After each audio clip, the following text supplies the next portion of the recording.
श्रीमद् भागवतम स्कंद 1 chapter 12 सम्राट परीक्षित का जन्म।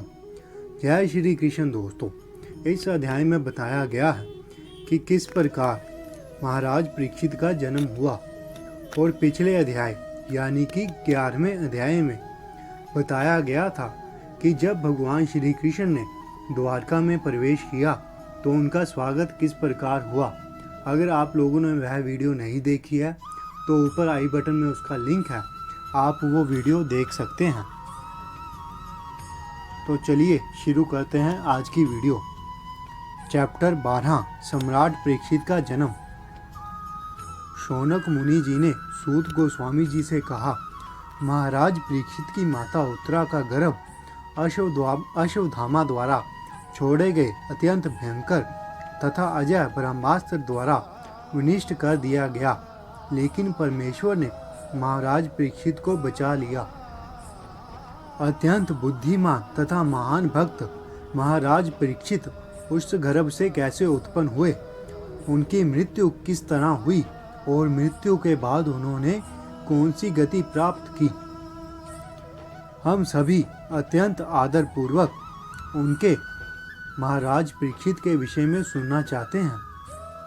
और शौनक मुनि जी सूत गोस्वामी जी से आगे कहते हैं कि हम महाराज परीक्षित के विषय में सुनना चाहते हैं, जिन्हें सुखदेव गोस्वामी जी ने दिव्य ज्ञान प्रदान किया था। कृपया हमें इस विषय में बताएं।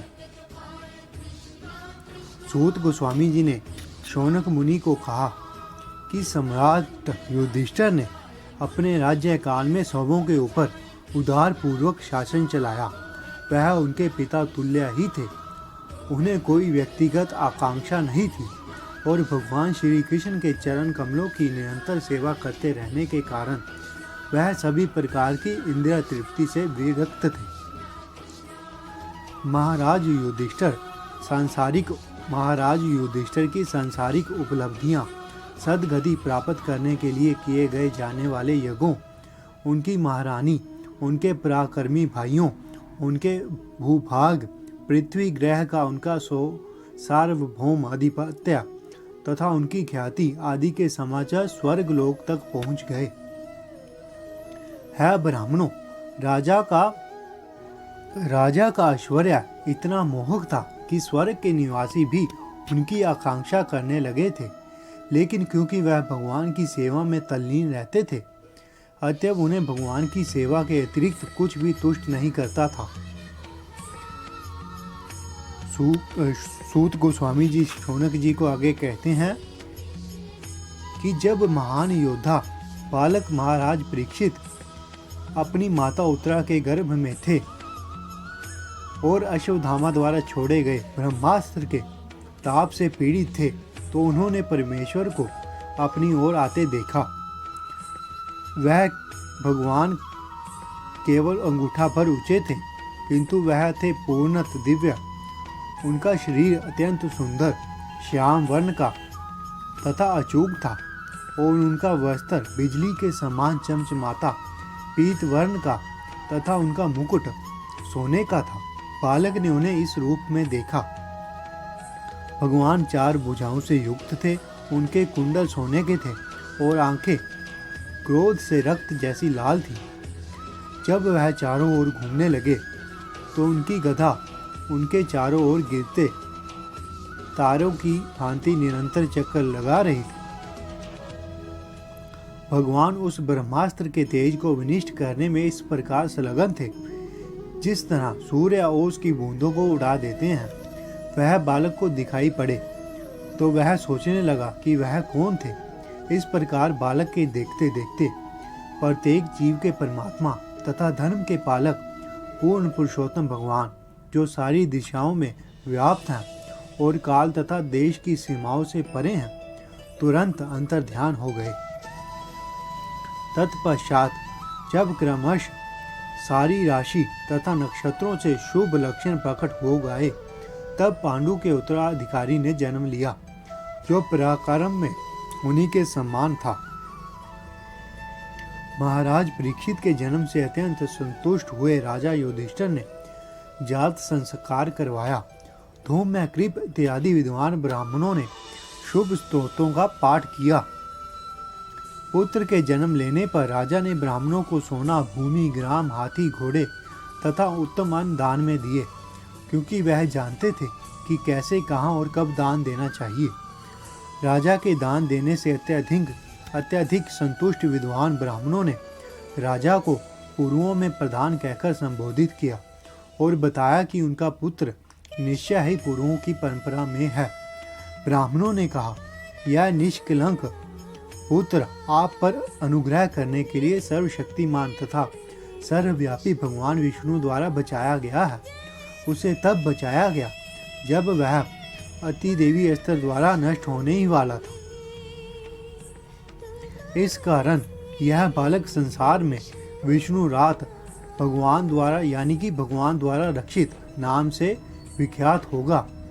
है महाभाग्यशाली, इसमें कोई संदेह नहीं है कि यह बालक महाभागवत यानी कि उत्तम कोटि का भक्त होगा और समस्त गुणों से संपन्न होगा। उत्तम राजा युधिष्ठिर ने पूछा, है महात्माओं, क्या यह बालक इस महान राजवंश में प्रकट हुए अन्य राजाओं की ही तरह राज ऋषि पवित्र नाम वाला उतना ही विख्यात तथा अपनी उपलब्धियों से महिमा मंडित होगा? विद्वान ब्राह्मणों ने कहा, है पृथापुत्र, यह बालक मनुपुत्र राजा इक्ष्वाकु की ही तरह समस्त जीवों का पालन करने वाला होगा। और जहाँ तक ब्राह्मणीय सिद्धांतों के पालन की बात है, विशेष रूप से अपने वचन का पालन करने में यह महाराज दशरथ के पुत्र भगवान राम जैसा होगा। यह बालक सुप्रसिद्ध शोणिशर, नरेश, शिबी की भांति उदार, दानवीर तथा शरणागतों का रक्षक होगा। यह अपने कुल के नाम तथा यश को उसी तरह फैला देगा जिस तरह महाराज दुष्यंत के पुत्र भरत ने किया था। महान धनुर्धरों में यह बालक अर्जुन के समान होगा। यह अग्निदेव के समान धोनीवार तथा समुद्र की भांति दुर्लभ होगा। यह बालक सिंह के समान बलशाली तथा हिमालय की भांति आश्रय प्रदान करने वाला होगा। यह पृथ्वी के समान क्षमावान तथा अपने माता पिता के समान सहिष्णु होगा। यह बालक मन की क्षमता में अपने पितामह युधिष्ठिर या फिर ब्रह्मा के समान होगा। दानशीलता में यह कैलाशपति शिव के समान होगा। यह देवी लक्ष्मी के भी आश्रय भगवान नारायण के समान सबों के आश्रय देने वाला होगा। यह बालक भगवान श्री कृष्ण के चरण चिन्हों का पालन करते हुए उन्हीं के समान होगा। उदारता में यह राजा रंती देव के समान तथा धर्म में यह महाराज ययाति की भांति होगा। यह बालक धैर्य में बलि महाराज के समान होगा और प्रहलाद महाराज के समान कृष्ण का अन्य भक्त। यह अनेक अश्वमेध यज्ञों को संपन्न करने वाला तथा वृद्ध एवं अनुभवी व्यक्तियों का अनुयायी होगा। यह बालक ऋषि तुल्य राजाओं का पिता होगा। विश्व शांति तथा धर्म के निमित्त यह मर्यादा तोड़ने वाला तथा उपद्रवकारियों को दंड देने वाला होगा। यह ब्राह्मण पुत्र के द्वारा भेजे गए तक्षक नाग के डसने से अपनी मृत्यु होने की बात सुनकर समस्त भौतिक आसक्ति से अपने आप को मुक्त करके भगवान को आत्मसमर्पण करके उन्हीं की शरण ग्रहण करेगा।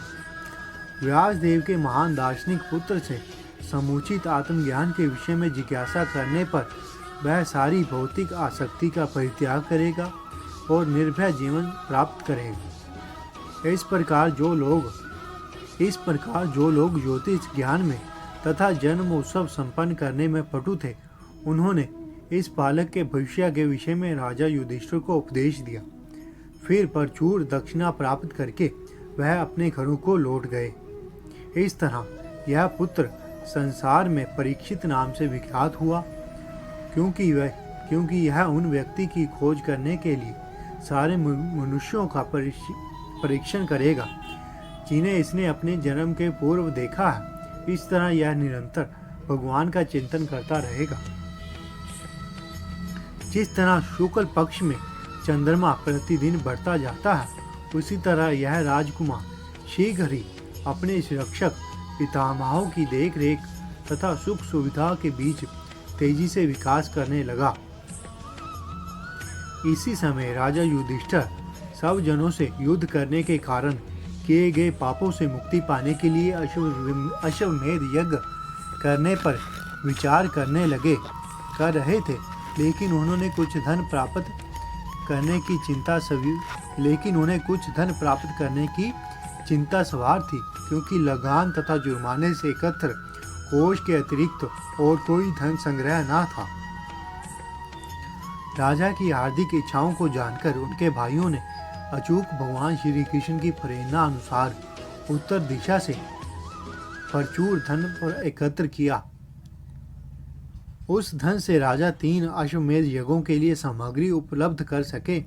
कुरुक्षेत्र के युद्ध के बाद अत्यंत भयभीत पुण्य आत्मा राजा युधिष्ठिर ने इस प्रकार भगवान हरि को प्रसन्न किया। महाराज युधिष्ठिर द्वारा यज्ञ में आमंत्रित होकर भगवान श्री कृष्ण ने इस बात का ध्यान रखा कि यह सारे यज्ञ योग्य ब्राह्मणों द्वारा संपन्न कराए जाएं। उसके बाद संबंधियों की प्रसन्नता के लिए भगवान वहां कुछ मास रहते रहे। उसके बाद सूत गोस्वामी जी शौनक मुनि जी को कहते हैं कि उसके बाद भगवान ने राजा युधिष्ठिर, द्रौपदी तथा अन्य संबंधियों से विदा लेकर अर्जुन तथा यदुवंश के अन्य सदस्यों के साथ द्वारका नगरी के लिए प्रस्थान किया। इस प्रकार श्रीमद् भागवतम के प्रथम स्कंद के अंतर्गत सम्राट परीक्षित का जन्म नामक अध्याय का भक्ति वेदांत तात्पर्य पूर्ण हुआ। जय श्री कृष्ण।